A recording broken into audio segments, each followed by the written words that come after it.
ફજેતો એટલે એક જાતની કઢી છે, પણ એ ગોટલા કેરીના ગોટલા મને પલાળી અને એમાંથી બનાવવામાં આવે છે.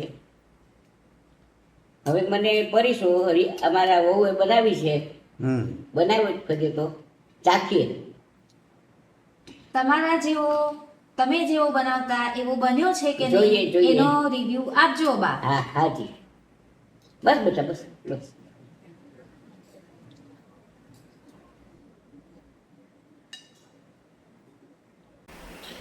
Welcome back. બીજો એક એપિસોડ લઈને આવ્યા છીએ આજે, ઘર કી રસોઈ બાય મિસેસ તોષા છાયા. તો આજનો જે એપિસોડ છે એમાં એક અલગ પ્રકારની વાનગી છે, જેને અમે અમારા ફેમિલીમાં, અમારા કુટુંબના ફેમિલીના આગળ ફેમિલીમાં કહીએ છીએ ફજેતો. તો ફજેતો શું છે તોષાબેન? જ્યારે આપણે રસ બનાવીએ તો રસ પછી છાલ ગોટલા તો નેચરલી ફેંકી જ દેતા હોઈએ, પણ અમે આ છાલ ગોટલાને ધોઈ અને એનો જે કસ કાઢી અને એની કઢી બનાવતા હોઈએ છીએ, જે બહુ ટેસ્ટી લાગે, ખટમીઠી હોય, અને એને અમે ફજેતો કહીએ છીએ. એટલે નામનું કંઈ, એટલે તમે સાંભળ્યું છે પહેલેથી જ આ નામ ચાલતું આવે છે, બરાબર ને? હા. એટલે પાકેલી કેરી છે. આજે કઈ કેરી વાપરી છે આમાં? આમાં કેસર કેરી લઈએ છીએ આપણે. ઓકે, તો હવે આપણે એની પ્રોસિજર ચાલુ કરીએ. આ જે રસ બનાવ્યો એમાં જે છાલ ગોટલા નીકળ્યા છે એની અંદર હું પહેલા થોડું પાણી નાખી દઉં છું, અને હવે એનો બધો જ કસ અહીંયા કાઢી લઈશ. અહીંયા લગભગ આપણે બધા જ છાલ ગોટલા ધોઈ લીધા છે, અને આમાં જે છે લગભગ ગોટલા બધા જ સાવ ક્લિયર થઈ ગયા છે, અને અહીંયા આપણને ઘટ લિક્વિડ મળ્યું છે. સાથે સાથે થોડી છાલ પણ છે.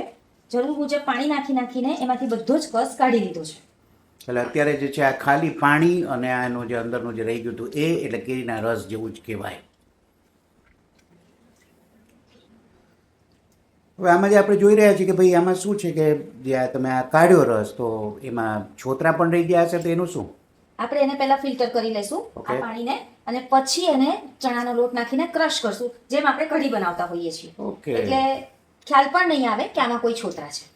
તો દોસ્તો, ફજેતો એટલે કંઈ એક છે, પણ એ લાઈક આ કેરીના રસની, આ કેરીના વધેલા જે પણ ઇન્ગ્રીડિયન્ટ્સ છે એનો કઢી છે, જે ખાસ અમારા ફેમિલીની એક યુનિક વાનગી છે. એટલે આજે આ આપને બતાવવામાં આવી રહી છે. તમે જોઈ શકો છો કે આ આખું બધું આપણું લિક્વિડ તૈયાર થઈ ગયું છે. હવે આપણે એને એક છન્નીથી છાની લેશું, એટલે બધો જ એમાંથી છોતરા જેટલા રહી ગયા હશે, જે પણ હશે એ બધું નીકળી જશે. ઓકે, સો એમ કહેવાય છે કે કેરીનું કોઈ પણ વસ્તુ વેસ્ટ ના જાય, તો એનો મતલબ અહીંયા જે છે કે ભાઈ છાલ અને જે ગોટલા છે, તો ગોટલાનું તો આપણે ખબર જ છે કે ગોટલી બને, અને છાલ જે છે એ ગાયને ખવડાવી દેવામાં આવશે.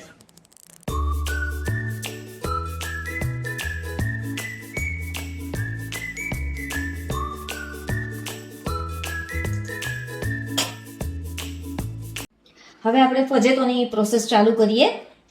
સૌથી પહેલા મેં લગભગ 1 થી 1.5 ચમચી જેટલો ચણાનો લોટ લીધો છે, અને એમાં આપણે જે કાઢ્યું હતું એ કેરી ગોટલા ધોયેલું પાણી નાખશું.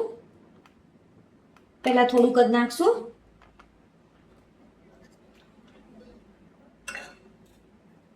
હવે આને મિક્સ કરી લેશું.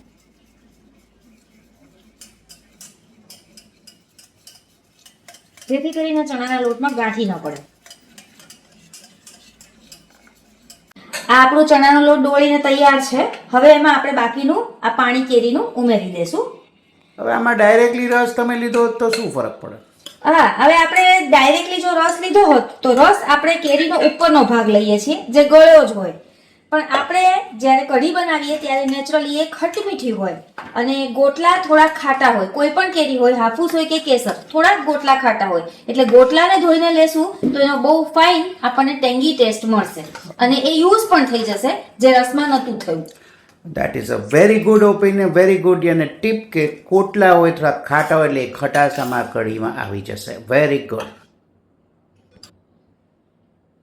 હવે આમાં આપણે એક મોટું મરચું અને આદુ વાટીને લીધા છે, કારણ કે આમાં આપણે લાલ મરચું નથી લેતા. બે લીમડાની ડાળીના પાન લીધા છે. આમાં આપણે આ 2 કોકમ લીધા છે, સારી એવી ખટાશ માટે. થોડોક ગોળ પણ લીધો છે, જેમ આપણે કઢીમાં લઈએ છીએ એમ જ.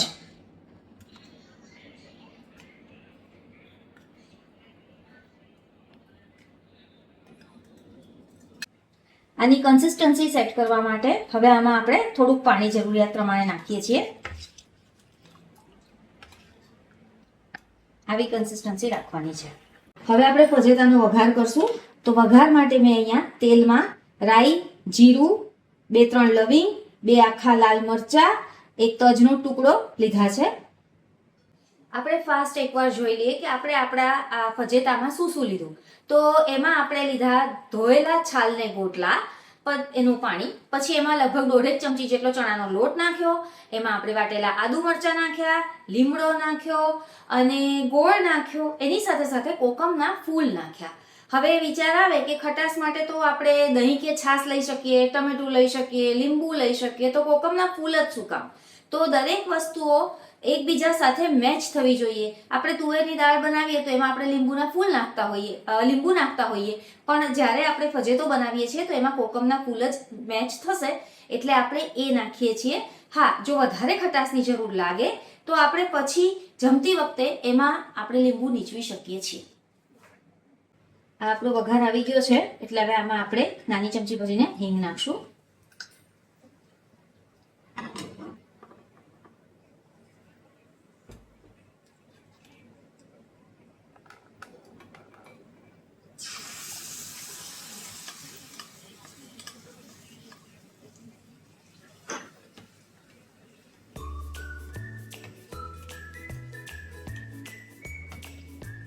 હવે મેં આ ફજેતાને ઉકળવા મૂકી દીધું છે. ક્યાં સુધી ઉકાળવાનું? જ્યાં સુધી એમાં સરસ બોઇલ આવી જાય ત્યાં સુધી કઢીની જેમ જ ઉકાળવાનો છે. પછી આપણે એમાં કોથમીર નાખશું. સુગંધ તો આવી રહી છે, એટલે ખટાશ શ્યોર આવી ગઈ હશે એમાં. હા, કોકમના ફૂલની ખટાશ આવી ગઈ હશે અને પછી ટેસ્ટ કરીને એડજસ્ટ કરી શકાય, પણ લગભગ આ માપથી આટલી આવી જશે. સુગંધ તો એવી આવી રહી છે જે ટિપિકલ કઢી હોય. તો let us weight and watch till it cooks. આ ફજેતો એકદમ ઉકળી ગયો છે, તમે જોઈ શકો છો એની પ્રોપર કન્સિસ્ટન્સી છે અને હવે બસ આ સર્વ કરવા માટે રેડી છે. હવે આપણે ગેસ ઓફ કરી દઈશું. ગરમા ગરમ કઢી, ફજેતો સર્વડ ઇન ધ બાલ્ટી.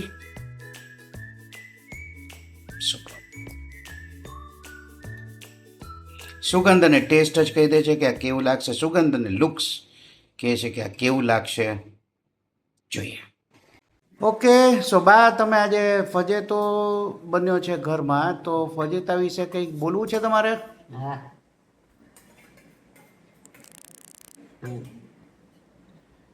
જ્યારે પણ રસ રોટલી ને એવું બધું બને ત્યારે ફજેતો બને જ. ફજેતો એટલે એક જાતની કઢી છે, પણ એ કેરીના ગોટલા અને પલાળી અને એમાંથી બનાવવામાં આવે છે. હવે મને પરીશો અમારા વહુએ બનાવી છે, બનાવ્યો જ ફજેતો, ચાખીએ. તમારા જેવો, તમે જેવો બનાવતા એવો બન્યો છે કે જોઈએ, નહીં જોઈએ. એનો રિવ્યુ આપજો બા. હા, હાજી. બસ બેટા, બસ બસ.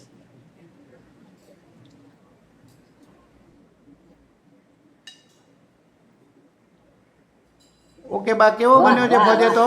સરસ બન્યો છે. હા, સરસ બન્યો છે એકદમ, અને પરફેક્ટ છે, એમાં કોઈ સવાલ જ નથી.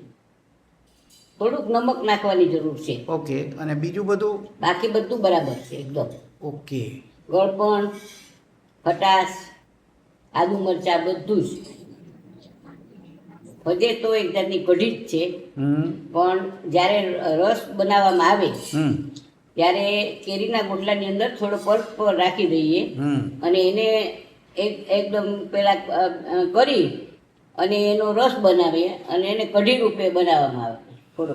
આ તમે તમારા સાસરામાં શીખ્યા કે પછી તમારા મોસાળમાં પણ હતું આ વસ્તુ? ના ના, લગભગ આપણા ગુજરાતી લોકોને ત્યાં ફજે તો રસ રોટલીમાં હોય જ. અને એને ફજે તો શા માટે કહેવામાં આવે છે એ મને ખ્યાલ નથી, ફજેતો એટલે ફજેતી થઈ હતી કે કોકને એમ એવું લાગે. પણ કદાચ એમ કે આ ધારો કે ઓટલા પણ નાખી ન દેવા ઈરાદો હોય અને એમાંથી બધો કસ કાઢી અને કઢી બનાવી એવો હોઈ શકે. એટલે કેરીની બધી વસ્તુ વપરાઈ જાય, બધી વસ્તુ વપરાય, રસ પણ વપરાઈ જાય, ગોટલા ધોઈને આ વપરાઈ જાય, ગોટલામાંથી ગોટલી નીકળે, મુખવાસ બને, અને છાલ હોય એ ગાય ખાઈ જાય. ગાય ખાઈ સો જાય. That is what it is. ભલે બિચારી ખાતી એના જેવું થાય પછી. અમારા દર્શકો માટે કઈ મેસેજ આપવો છે તમારે? હા તમારી જે પહેલાની જે વાનગીઓ છે બહુ ફેમસ થઈ છે, હા તો તમે એને આભાર માનવા માંગશો? હા આભાર માનીએ. અમે તો અમારી રીતે બનાવી હતી અને બધાને ગમી એટલે અમને આનંદ થયો. હવે તમને આગળ પણ બીજી બતાવવામાં આવશે બનાવીને. એટલે હજુ ઘણી બધી વાનગીઓ તમારી પાસે છે જે તમે શેર છે કરવાના છે છો? છે ચોક્કસ છે. પેલા અમે બનાવતા અને એ બધી જ મારા મગજમાં પડેલી છે. હવે બનાવીશ. હમણાં મારો આવશે પૌત્ર, હમ એ જાય હોસ્ટેલ મારે એટલે એને આવું બધું ખાવાનું ગમે, હમ. એટલે એને માટે થોડી થોડી બનાવીશ એટલે એને એ ખાઈ શકે અને હું બનાવી શકું બીજું એમ. દોસ્તો, બાની એજ છે 85 વર્ષ અને આ ઉંમરમાં પણ જે એન્થુઝિયાઝમ છે જે બધું છે એઝ અ ગાઈડ કોઈ દિવસે like whenever she need કે હેલ્પ હોય તો તરત હેલ્પ કરવા રેડી હોય અને she is a guiding light for the family. અને લાઈક શેર ઓર સબસ્ક્રાઈબ કરો આપણા વિડીયોને અને ચેનલને ગ્રો કરો તો બાની અને બીજી બધી વાનગીઓ પણ તમારા માટે પોસ્ટ કરતા રહેશો. તો બાની આજે એક્સપર્ટ એડવાઇસ લીધી છે આપણે અને એનો રિવ્યૂ લીધો છે. પછી તો બહુ સરસ બન્યો છે. તો આજે આના પૂરતો આજે ક્લોઝ કરીએ છીએ. બીજા વિડીયોમાં આપણે મળીશું. Thank you Tosha for making this. Thank you બા ફોર ગિવિંગ ધ રિવ્યૂ. મળતા રહીશું. Thank you. Goodbye. Thank you. ચોક્કસ.